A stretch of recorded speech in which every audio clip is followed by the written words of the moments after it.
And now for something completely different.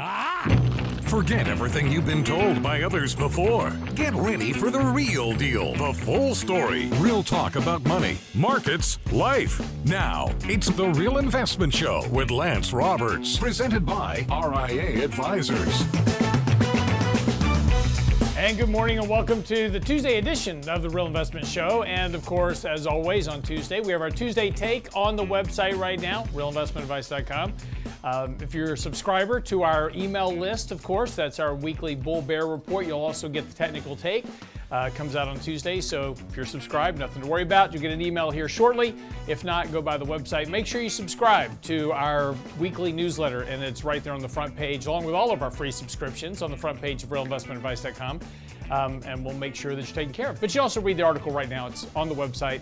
And we're going to be talking a little bit more about that this morning here on the show. Of course, the big question right now is, are we going to have a recession or not? Lots of indicators certainly suggesting a recession is in the works, right? I mean, if you take a look at yield curve inversions or leading economic indicators or ISM manufacturing indexes, et cetera, they all suggest a recession's coming, yet economic data continues to be, well, fairly strong. And as we were talking about in this past weekend's newsletter, this is the real conundrum for the Federal Reserve as well as for the markets. Is the Fed Reserve last week, and this was the topic of this weekend's newsletter and a little bit on that in today's Tuesday take as well, is that the Federal Reserve is still intent on hiking interest rates.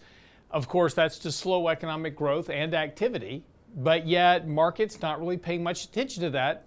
Fed Fund futures right now up 40 basis points on the terminal rate. So the terminal rate now, the terminal rate is where the Federal Reserve was supposedly going to stop hiking interest rates.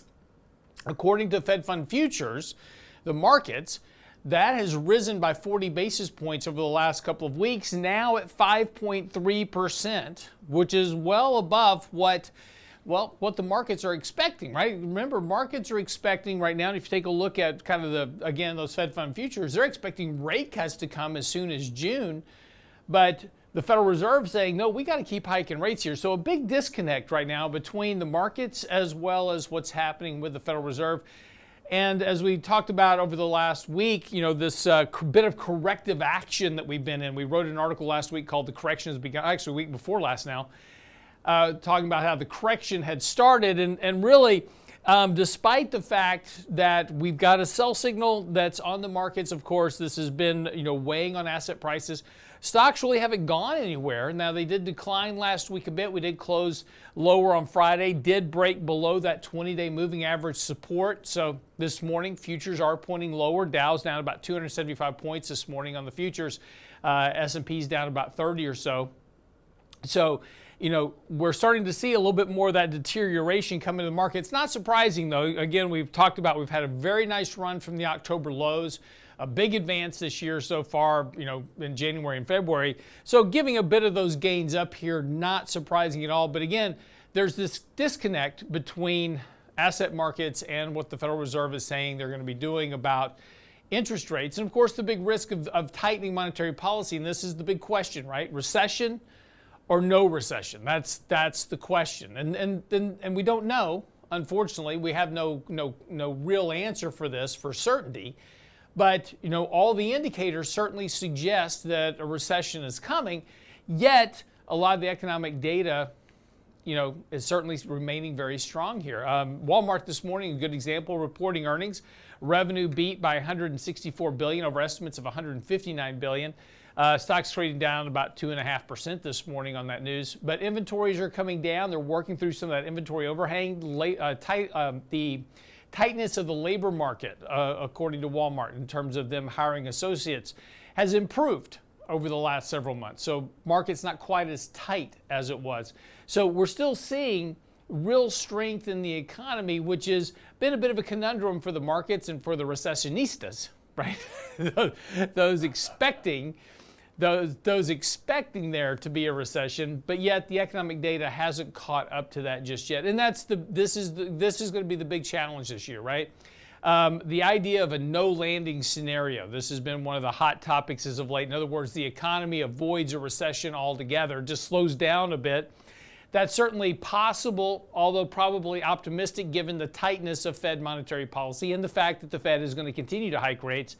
And of course, the big question as always comes back to the fact is, what is the Fed going to break? You know, historically, when the Fed hikes rates, and particularly hikes rates aggressively like they're doing now, this is the most aggressive rate hiking campaign that we've seen since the 70s.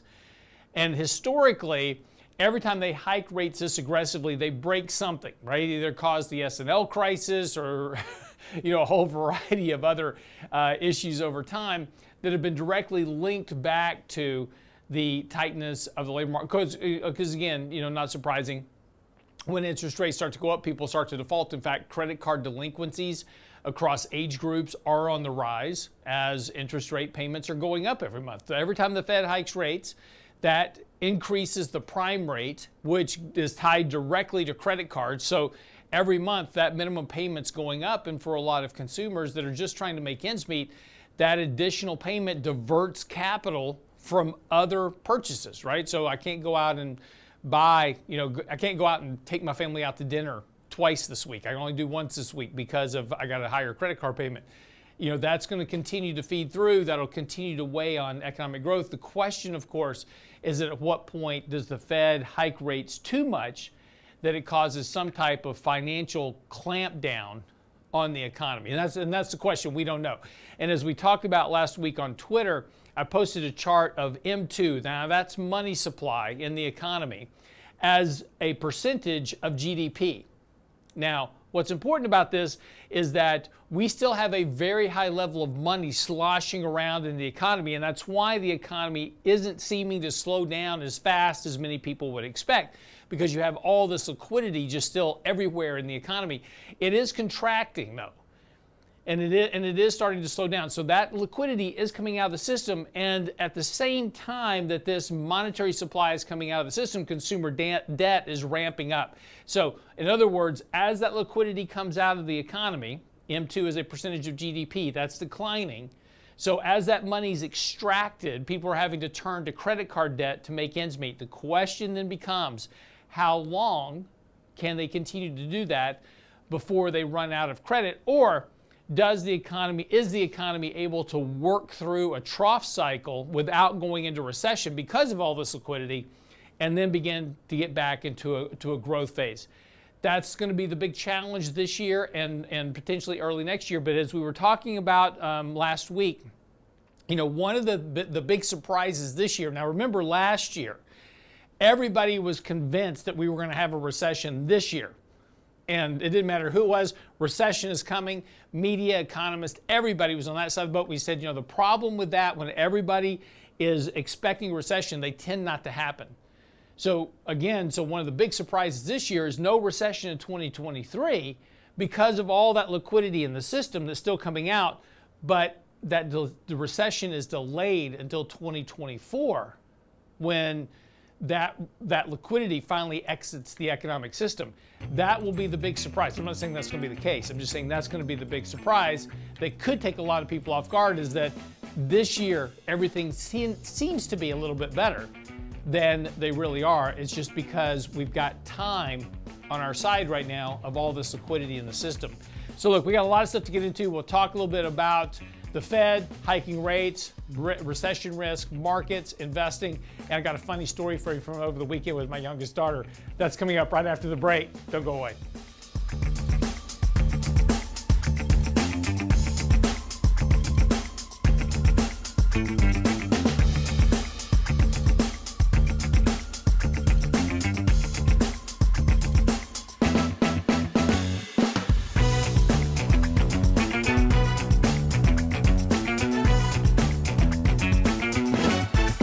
Get daily investment news you can use, delivered at the speed of the internet at realinvestmentadvice.com. We teach our kids the alphabet and all the colors too. But raising our kids to be money smart is really up to you. Our next RIA Lunch and Learn will dwell upon this topic, because teaching kids to manage their coins puts money in their pockets. Join Ratliff and Rosso February 23rd for the How to Raise Money Smart Kids Lunch and Learn. Register now at realinvestmentadvice.com. realinvestmentadvice.com. Hi, Lance Roberts here. If you're like most people, your 401k plan represents the bulk of your retirement assets. And unfortunately for many, managing your 401k plan can be difficult. There's so many choices, so many things to consider. With just a quick email, a couple of questions, you can put RIA advisors to work for you managing your 401k plan. Get started right now at the website, realinvestmentadvice.com, or simply call our toll-free number, 855-RIA-PLAN, or again, simply online at realinvestmentadvice.com. Health and financial security touches everyone within your organization. Offering benefits for all doesn't need to be complicated. Hi, I'm Tom Allen, Senior Benefits Consultant at RIA Advisors. RIA Benefits provides independent expertise to find solutions that speak to the mission of your business, the culture you want to establish, and the budget you are able to work within. Book a free consultation with me at realinvestmentadvice.com/retirement, and we'll find a solution that takes care of your most important asset, your people. realinvestmentadvice.com/retirement, realinvestmentadvice.com. And now, another page from the Real Investment Advisors Investing Manifesto. Bulls win in bull markets. Bears win in bear markets. Eagles soar above and take advantage of opportunity. Let us help you soar as you reach your financial goals with RIA Advisors. Neither bull nor bear. RIA Advisors, 281-501-1791 or online at realinvestmentadvice.com. The Real Investment Show.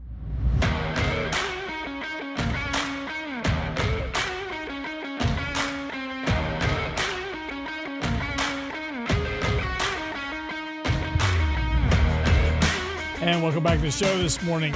So, funny story over the weekend. So I told you the story about my older daughter who was tasked with going to a friend's house and they raise a lot of chickens for Tyson. And there's a whole business in this Tyson chicken raising thing, so you can have your chicken tenders. But I told you the story about how this chicken died and she thought she had murdered this chicken and it was a huge disaster for a couple of weeks, which I played to the hilt. And so this weekend, my daughter comes to the house. Now she's 16, about to be 17. She's driving, and kind of learning her way around the city and, getting things going on. And so she was driving to our house over the weekend. And she comes in the door and she is hysterically crying, just in hysterics. And I'm like, oh my gosh, what has happened?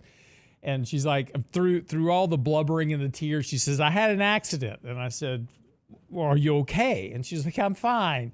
I go, what happened? Is the car okay? She goes, the car's fine. And I'm like, well, what happened? And of course, this is the tears flowing and it's just disaster, right? I mean, just a complete meltdown. And she goes, I hit a rabbit. And I go, what do you mean you hit a rabbit? She says, I was driving down the street and this rabbit comes running out across the road and I hit the rabbit. I go, well, how do you know I hit the rabbit? In the middle of the crying and the sobbing, she goes, all I heard was thump, thump. Now, at this point, I'm trying not to laugh. I'm trying to be a good dad and console her fears, and all I can think of in my mind is thump, thump. So we finally get her calmed down. And I said, honey, it's fine. It's okay. I said, rabbits breed like crazy. So, if we lose one or two, it's okay. She goes, yeah, but it was so cute, fluffy. I go, I understand, babe. It's just a rabbit. And she goes, but it was thump thump. That's all she could say. And so at the end of the day, I now have a chicken murderer in my house and a rabbit murderer. So I'm not sure if she's going to drive down to our house anymore. Does she know there's a street called Jackrabbit Road? Yes, she does. Yeah, she's going to be on high alert now for rabbits. Well, fortunately, rabbits breed like chickens. They do. Well, that's what I was trying to explain to her. It's like, it's just kind of nature sorting itself out. Yeah. But the traumatic part was, hearing it underneath the car. It was the thump thump part that got to her. Yeah. Other than that, it was fine. It was just the thump thump. Glad it wasn't an armadillo. Yeah, exactly. Would have had thump pop pop. Exactly. So, all right. Couple of things. This morning on the website, we have an article posted out talking, and this is kind of a pickup from this past weekend's newsletter. So if you read the newsletter, you'll recognize a little bit of it. But this, it's the discussion of what we were just talking about a second ago, this kind of no landing scenario, this idea that we can avoid a recession entirely.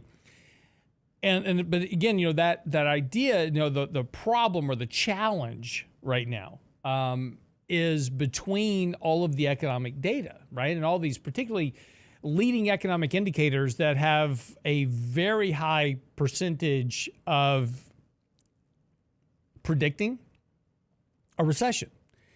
Leading economic indicators, inverted yield curves, these type of economic indicators of a variety of sorts, all suggesting that a recession is coming. And a lot of these indicators have perfect track records going back 50, 60, 70 years. They have predicted recessions time and time again, and yet every time that these occur, of course, we always suggest that they're wrong this time for one reason or another, and they haven't been. But could this time be different? I mean, that's the real challenge. And the answer is we don't know. There's certainly some differences this time that, could delay a recession or at least soften the impact of a recession. And that's what I was talking about a second ago. The amount of money that's sloshing in the economy right now as a percentage of the economy is just at some of the highest levels we've seen in history. And it is coming off, but there's still a lot out there. And, you have to go back and remember, we injected $5 trillion of fiscal policy into the economy, sending checks directly to households, et cetera. And then, of course, you also had the Federal Reserve doing $120 billion a month in quantitative easing, interest rates to zero. And this certainly created a massive surge in economic activity. And so what is a recession? A recession is 2 quarters of negative growth in a rough nutshell. There's some other things that go into that, but that's just the rough definition. So 2 quarters of negative economic growth is technically a recession, but it doesn't always mean. We had 2 quarters of negative growth at the first half of last year, and it wasn't a recession, and there's reasons for that. But here's the point. Okay, let's use that definition of 2 quarters of negative economic growth for a moment. It takes time for economic growth to go from positive to negative. So you're at 4% growth, and I'm just using an example numbers, so just bear with me for a second. So in 1 quarter, you've got 4% growth, and the economy is slowing down. Yield curves invert, the Fed's hiking interest rates, economic data says a recession's coming, et cetera. So, right? So immediately everybody says, okay, a recession's coming, and they expect it to happen next quarter. The problem is that you've got to go from 4% to 3% to 2% to 1% to 0% to negative 1%. So it takes time to revert that economic growth. Now, the trend of that economic growth is clearly negative, right? You're going 4, 3, 2, 1, 0, negative 1. So the trend of that data is clearly negative. The economy is clearly slowing down, but it's not a recession until you technically get into negative economic growth for 2 quarters. Now, most people, it feels like a recession even though you're not in a recession while you're slowing down. We talked about last week, kind of using a car going downhill. You apply the brakes. It takes time for that car to stop. And this is the situation that we're in right now. We have all this liquidity in the system that's helping support economic growth. The economy is slowing down, but it's in that process of slowing down. And as I was saying at the open, it's going to take time. It could potentially take more time than we expect to get to that negative growth rate.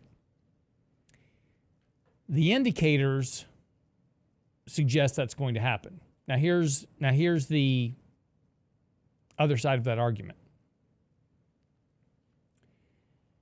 There's so much money sloshing around in the economy that it could sustain economic growth long enough for the economic data to trough and then begin to improve.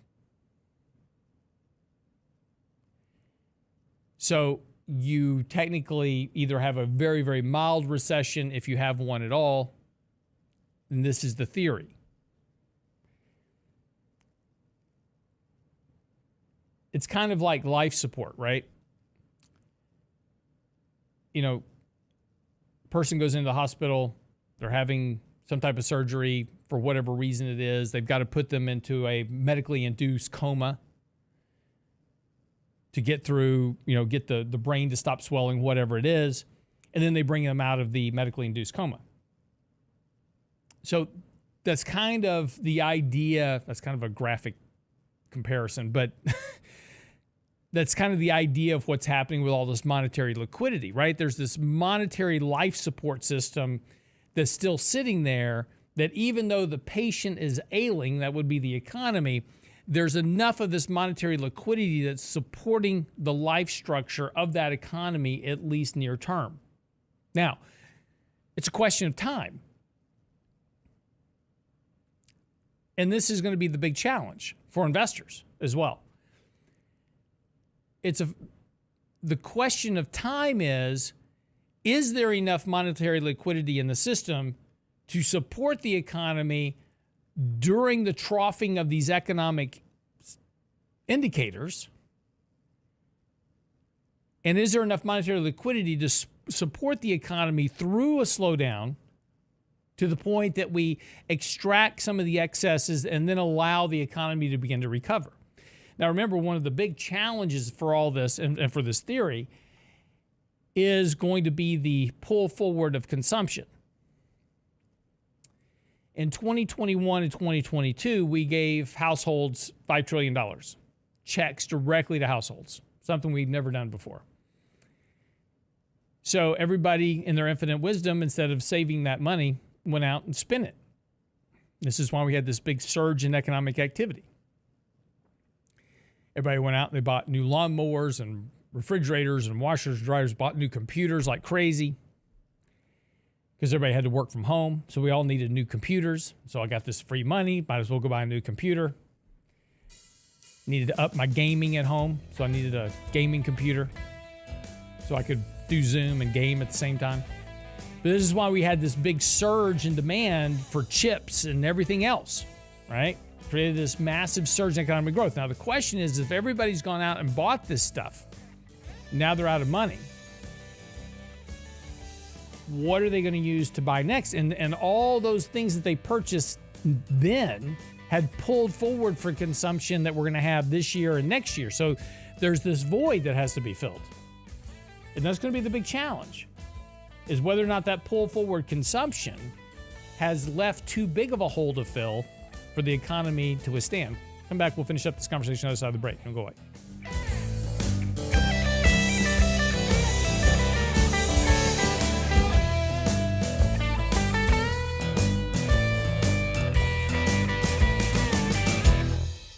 The Real Investment Advice blog. It's required reading for the informed investor. Catch it today at realinvestmentadvice.com. We teach our kids the alphabet and all the colors too. But raising our kids to be money smart is really up to you. Our next RIA Lunch and Learn will dwell upon this topic, because teaching kids to manage their coins puts money in their pockets. Join Ratliff and Rosso February 23rd for the How to Raise Money Smart Kids Lunch and Learn. Register now at realinvestmentadvice.com. realinvestmentadvice.com. Health and financial security touches everyone within your organization. Offering benefits for all doesn't need to be complicated. Hi, I'm Tom Allen, Senior Benefits Consultant at RIA Advisors. RIA Benefits provides independent expertise to find solutions that speak to the mission of your business, the culture you want to establish, and the budget you are able to work within. Book a free consultation with me at realinvestmentadvice.com/retirement, and we'll find a solution that takes care of your most important asset, your people. realinvestmentadvice.com/retirement, realinvestmentadvice.com. You're listening to The Real Investment Show. And now, another page from the Real Investment Advisors Investing Manifesto. A passive investment portfolio requires active risk management. It's not a choice, it's necessity. Diversification doesn't protect against risk of loss. Let us actively help you reach your financial goals with RIA Advisors. Neither bull nor bear. RIA Advisors, 281-501-1791 or online at realinvestmentadvice.com. Can't catch the whole show now? Listen to our podcast later at realinvestmentadvice.com. You know inflation's bad when the headline this morning is "Don't mess with my wiener." The catalytic converter was stolen from the Oscar Mayer Wienermobile in Las Vegas. Is nothing sacred? Nothing is sacred. The Real Investment Show podcast. Same show, your schedule. It's happened, in our parking garage. In and out, you're off and running. Gone in 30 seconds. Yes. At realinvestmentadvice.com. Going to the movie with Nicolas Cage, gone in 60 seconds. That was 60 seconds, Yeah. but he wasn't stealing catalytic converters. Stealing cars. The Real Investment Show YouTube channel has all our videos ready for your easy access. Now, with the new and improved Before the Bell reports, Candid Coffee, and Lunch and Learn replays, plus each day's radio shows like Technically Speaking Tuesday, Financial Fitness Friday, and the latest analysis from Lance Roberts and Michael Leibowitz. Subscribe and bookmark our YouTube channel for The Real Investment Show, or just click on the show links at realinvestmentadvice.com. realinvestmentadvice.com. Real Investment Show podcasts are now available from Stitcher Smart Radio at Stitcher.com. Hi, Lance Roberts here. If you're like most people, your 401k plan represents the bulk of your retirement assets, and unfortunately for many, managing your 401k plan can be difficult. There's so many choices, so many things to consider. With just a quick email, a couple of questions, you can put RIA advisors to work for you managing your 401k plan. It's a quick and easy application. Just simply click Ask a Question at realinvestmentadvice.com or give us a call at 855-RIA-PLAN. That's realinvestmentadvice.com. Join Ratliff and Rosso February 23rd for the How to Raise Money Smart Kids Lunch and Learn. Register now at realinvestmentadvice.com. realinvestmentadvice.com. You're listening to The Real Investment Show.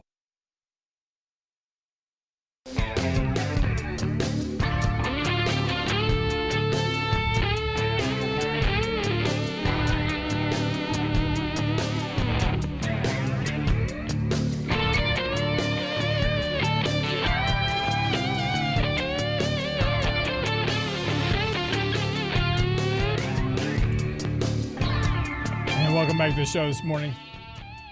So just talking a little bit about this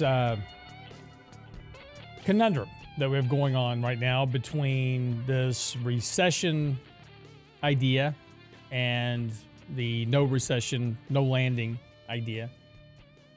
And the point of the conversation is that we have no idea what's going to happen over the next 6, 12, 18 months.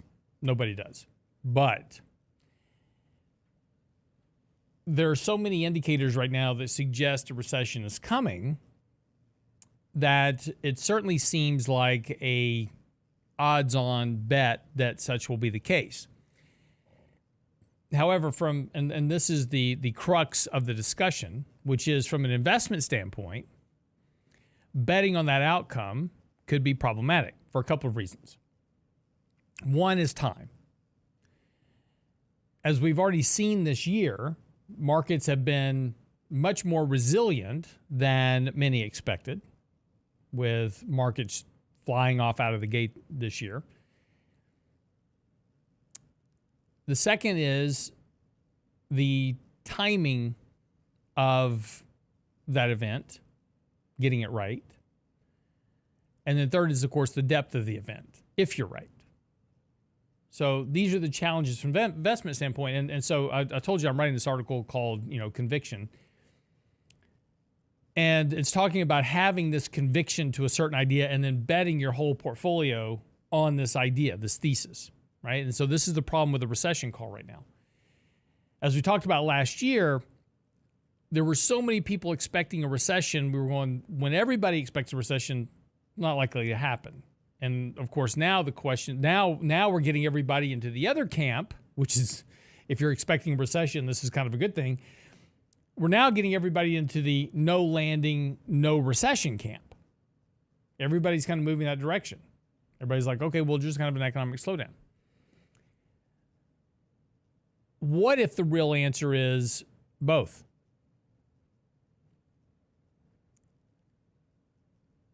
And that's going to make it a bit more of a challenge from an investment standpoint. In other words, it's a soft landing scenario this year. Things just slow down because, as we were talking about earlier, all of the excess liquidity still sloshing around in the markets. And the time that it takes pushes that recession off until 2024. And see, now nobody's expecting that right now. That's the outlier. If you take a look at earnings expectations for companies, improvement in 2024. In fact, most analysts right now expect earnings to trough this quarter. So quarter one will be the worst of the S&P 500 earnings. We'll see if that's the case or not. But all analysts are expecting 2024 to be much more robust in terms of economic activity and earnings growth. But what if the recession is delayed and pushed forward? Again, one of the challenges, and this is the conundrum that we work through here at the shop every day, is looking at this economic data. Again, just a tremendous amount of economic data right now that suggests, and indicators in particular, that suggest a recession's coming. And it's certainly easy to make that case.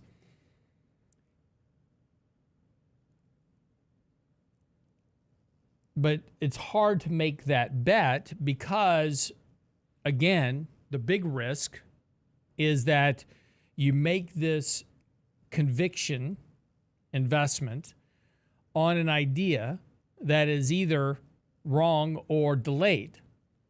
And you wind up giving up too much money, miss too much opportunity. So by the time you're actually right in your investment thesis, you're simply just trying to get back to even. And that's the big risk.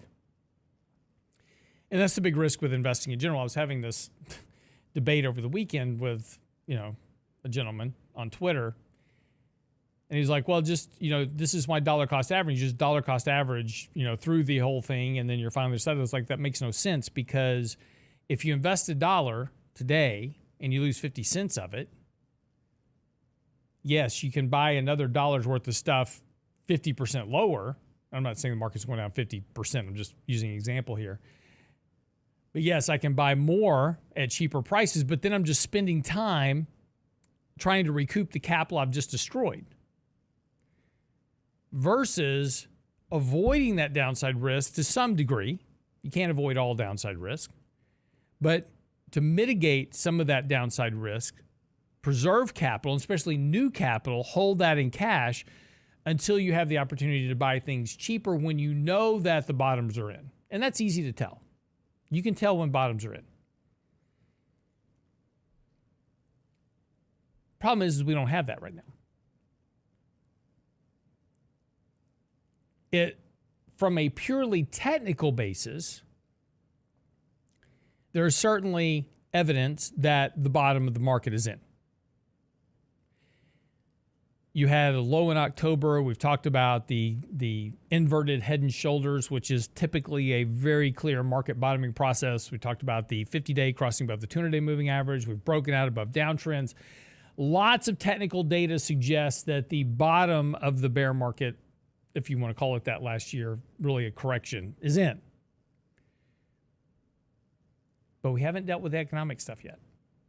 We haven't dealt with higher interest rates. We haven't dealt with tighter monetary policy. We haven't dealt with an extraction of liquidity in the markets versus the input. And this is, I think, the one thing that many are missing. We could have, theoretically, just follow me through here for a second, we could have an economy that avoids a recession. But what's going to be the driver for stock prices going forward, if that is the case? The Fed won't cut rates back to zero if the economy's doing okay. If inflation is coming down and the economy is not in a recession, there's no reason for the Fed to cut rates. There's also no reason for the Fed to start re-injecting liquidity into the economy again through quantitative processes. So quantitative tightening will continue to extract capital from the markets. Interest rates will remain elevated, which will continue to be a drag on consumers. So the question is, if that's, and of course that's what feeds earnings for companies. So the question is, really, even if you can avoid a recession, what is going to be the driver for asset prices in the future? If there's no recession. Because again, there's no reason for that liquidity surge, there's no reason to go inject stimulus checks into the economy, right? No reason for that. So what's going to drive asset prices? Yes, we're going to have inflows from people working and investing capital in 401k plans, et cetera, but that's not a huge driver of markets. Certainly doesn't account for the massive inflows of capital that we saw from 2009 to 2022 on a global basis. So the question then becomes, okay, avoid a recession. Maybe the market doesn't go down 30, 40, 50% as some people expect. But what's going to cause it to run and have another 10-year bull market cycle like we saw in 2010, 11, 12, 15, 18, 20, right? Where markets were returning on average 12% a year, which was 4% above the historical norms. What if the real outcome of this cycle is not a massive bear market or a recession? What if this cycle, again, it's just a question, I don't have the answer, but what if this cycle is economic sluggishness and markets that go basically nowhere for the next decade? That's hard to fathom, right? People go, well, that's never happened. Well, kind of it did. We spent 2000 through 2017 going nowhere. Two big ranges. So we spent the 60s and 70s going nowhere, right, in the markets. So there are periods where markets can literally go nowhere for a very extended period of time while all these excesses kind of get wrung out of the markets, valuations, growth expectations, et cetera, liquidity. And again, if we're in an environment where economic growth is okay, inflation is coming down, gets to the Fed's 2% target, then there's no reason for massive surges of liquidity to help boost asset prices. Now we're focused back on earnings and profits and those type of things. Slower growth environment, slower growth in earnings. Declining inflation reduces profit margins. So again, it's not just the recession. And here's the point of the conversation. It's not, the big focus shouldn't be on a recession and massively negative outcomes. We also have to be thinking about what the next decade's going to be like because of this idea of a soft landing. Be right back after the break, wrap up the show. Don't go away.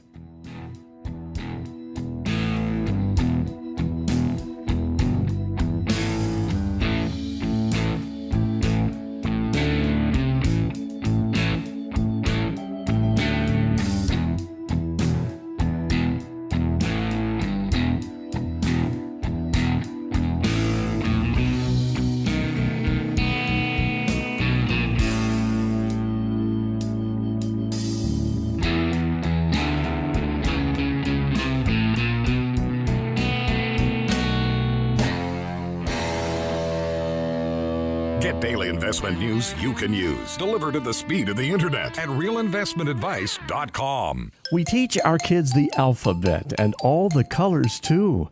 But raising our kids to be money smart is really up to you. Our next RIA Lunch and Learn will dwell upon this topic. because teaching kids to manage their coins puts money in their pockets. Join Ratliff and Rosso February 23rd for the How to Raise Money Smart Kids Lunch and Learn. Register now at realinvestmentadvice.com.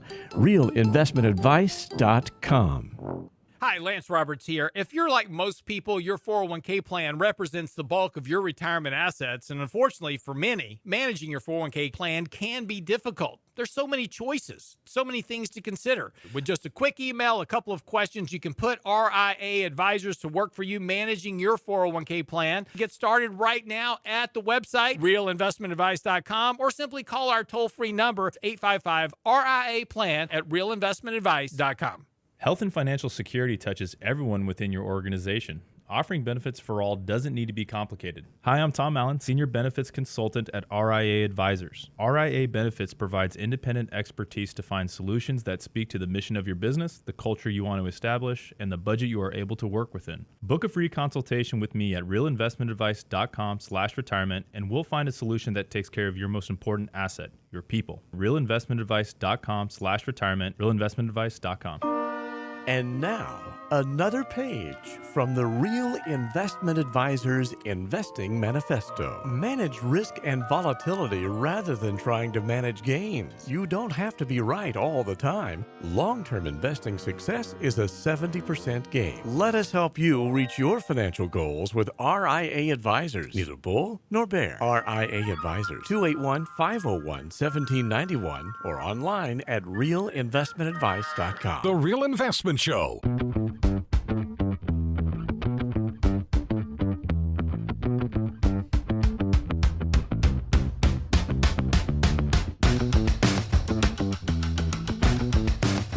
U.S. stock futures are down this morning. Dow's down about 281. Nasdaq's down 121 right now. S&P's down about 33. Interest rates are up this morning. And, this is kind of the ongoing debate right now. And again, as the Fed's talking about higher rates, this is starting to kind of feed back into, stronger economic data and, potential for a resurgence of inflation. This is the big concern for the Fed, right? The bulls keep ignoring the Fed, saying, okay, yeah, the Fed's hiking rates, but they're going to stop soon, so no big deal. Let's run stock prices up. But the problem is the Fed's making no indication that they're stopping anytime soon. And, this is one of the things that we've saw last week, and I commented on this in today's blog post, that the Fed members are certainly not in the mindset. Again, this isn't everybody. This is just a few, but these are messages coming from the Fed that they're done hiking rates yet. Last week, James Bullard said, I wouldn't rule out supporting a 50 basis point rate hike in March. Now, that would certainly shock the markets, markets were primarily focused on a 25 basis point hike in the February 1st meeting and then done, right? The Fed was going to be one and done. And that was a big reason for the rally in January and early February. Now the Fed's saying, well, inflation's still hot and we're concerned about a resurgence of inflation. So, don't rule out a 50 basis point hike. This is one of the reasons why the market's been under pressure the last couple of days. And again, this morning, interest rates are rising kind of across the board right now, as markets are trying to come to grip with this idea of continued rate hikes by the Fed. And as I said at the open this morning, Fed fund futures just over the last couple of weeks have risen by 40 basis points. So now the terminal rate is where the Fed is supposed to stop. It's now 5.3%. That's even higher than the 5.25% that the Fed was talking about previously. James Bullard also said the Fed risked a replay of the 1970s, so it can't lower inflation. If it can't lower inflation soon, what happened in the 70s was inflation ran up, declined and then resurged again as we had the oil embargo.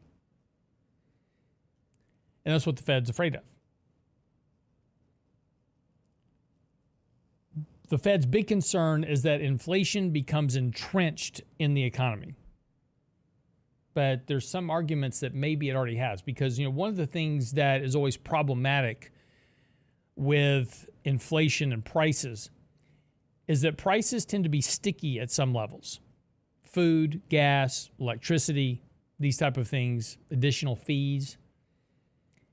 You start seeing things on statements like an additional surcharge. Remember when we had the big, back in 2008, a lot of people won't remember this, but when oil prices were spiking up to $130 a barrel back then, we started seeing all these fuel surcharges added to bills, right? And so you get this bill and your bill's, up $10 this month, whatever it is. And because there's this line item at the bottom that says fuel surcharge, $10 to cover gas costs. Well, everybody gets used to paying that. And so when that crisis passes, companies say, well, what we'll do is we'll just roll that $10 back into our regular billing process and nobody will know the difference. And so what happens is that things like we've talked about before, shrinkflation, right? You go and you buy a bag of chips and it's all full of air and there's like a third of the bag has actually got chips in it, the rest of it's air. Instead of being a whole bag of chips, right? That's shrinkflation. Bag of Oreos, few less than you used to get. And that's one way to combat not having to increase prices. I just give you less stuff for the same amount of price. But when things correct, we don't go back and fix those things. Why? Because it's profitable, right? Everybody's complaining about egg prices being over $4 a dozen, $43 a dozen. Well, even once we pass this problem, egg prices are not going to go back to where they were.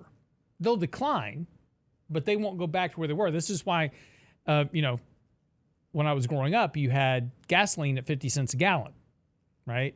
You were paying $1 a gallon in 2000. In 2008, when we were going through the oil price surge, gas prices got up to $2.50, $3, depending on where you live, right? But when the prices came back, they never went back to where they were previously. Remember we had oil prices go to zero? Why didn't we have 50-cent gasoline at that point? Right? It doesn't work that way. See, prices are somewhat sticky. So this inflation is getting entrenched into the economy. This inflation is getting entrenched into the consumer. The consumer will adapt for this, right? But a lot of this inflation, despite what the headline CPI number says, a lot of this inflation will never go away. Healthcare costs will never go away. Because once prices go up for the cost of healthcare, et cetera, unless there's some legislation or some reform or something else done, there's no reason for insurance companies, medical suppliers, drug makers, et cetera, to lower prices. And so this inflation actually becomes entrenched. And look, and this is why there's so much anger about capitalism, right? Everybody's focused on capitalism. It's like capitalism's broken. This isn't a new thing, right? This has been going on for a long time. It's just now becoming much more evident because of what's happening in the economy.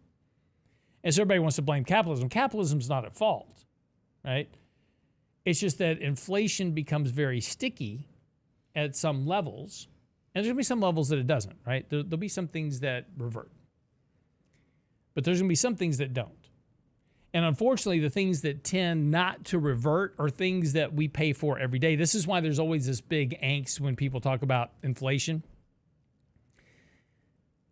Back in 2008, when we were having, gas prices run up and oil prices run up and talking about inflation, one of the Fed members had come out and said, the price of an iPad's actually gone down. And one of the reporters said, yeah, but you can't eat an iPad. And that's true. There's some things where cost will go down because of innovation, etc. Things will get cheaper. Unfortunately, the things that tend to get more expensive are living consumables, food, gas, electricity, utilities, cable. Those things don't tend to go down. And that eats into the wages of a household that have risen but don't rise as fast as inflation. And we have that problem going on right now. Wages are up. Unfortunately, inflation-adjusted wages are down. And we always forget about that. We talk about, everybody's getting wage increases. Yeah, that's true. They're just not getting enough to offset the cost of living increases. So they're actually getting pay cuts. But this all feeds back into the economy. So as I was saying in the last segment, the thing that is really the issue, and the thing we really need to focus on, I think more so than worrying about a recession or the end of the dollar or whatever else it is, I think the real thing we need to worry about is where are the capital flows going to come from to create returns over the next 10 years. Because you have to have the capital flows. If you want those 8%, 9%, 10%, 12% annualized rates of returns, you've got to have the capital inflows to support those price increases. Outside of corporate share buybacks, we have to start asking ourselves, where's that additional cash flow going to come from? Particularly if we have this soft landing scenario that doesn't require zero interest rate policy, quantitative easing programs, stimulus checks to households. Again, this whole idea of avoiding a recession introduces a new concept into markets that's been dependent upon all the stimulus over the last decade. All right, enough of that. I'll probably write an article on this with attendant charts. But it's an idea. It's a thought process. And it's just, as investors, it just becomes much more challenging. And again, as I was saying, be careful with conviction. The biggest risk that we take is becoming convicted to an idea that changes and we don't adapt for it. And this is why we always have to be open to what's going on in the markets and really pay attention to what the markets are saying and doing versus what we think. Because we can only invest for the market we have, not the one that we want. So, all right, wraps up the show for today. Get by the website. Make sure you subscribe to our daily market commentary that's out now on the website. Of course, our weekly Bull Bear Report, and that'll also get you Tuesday's Technical Take. Those both come to you by email, so if you subscribe to the weekly Bull Bear Report right there on the homepage, you'll also get our Technical Take on Tuesdays right into your email inbox. And of course, subscribe to both of our YouTube channels, both Before the Bell as well as this channel. We appreciate you following and watching and being part of our family. And of course, we'll see you back here tomorrow with Danny Ratliff for Wednesday's edition of the Real Investment Show. Have a great day.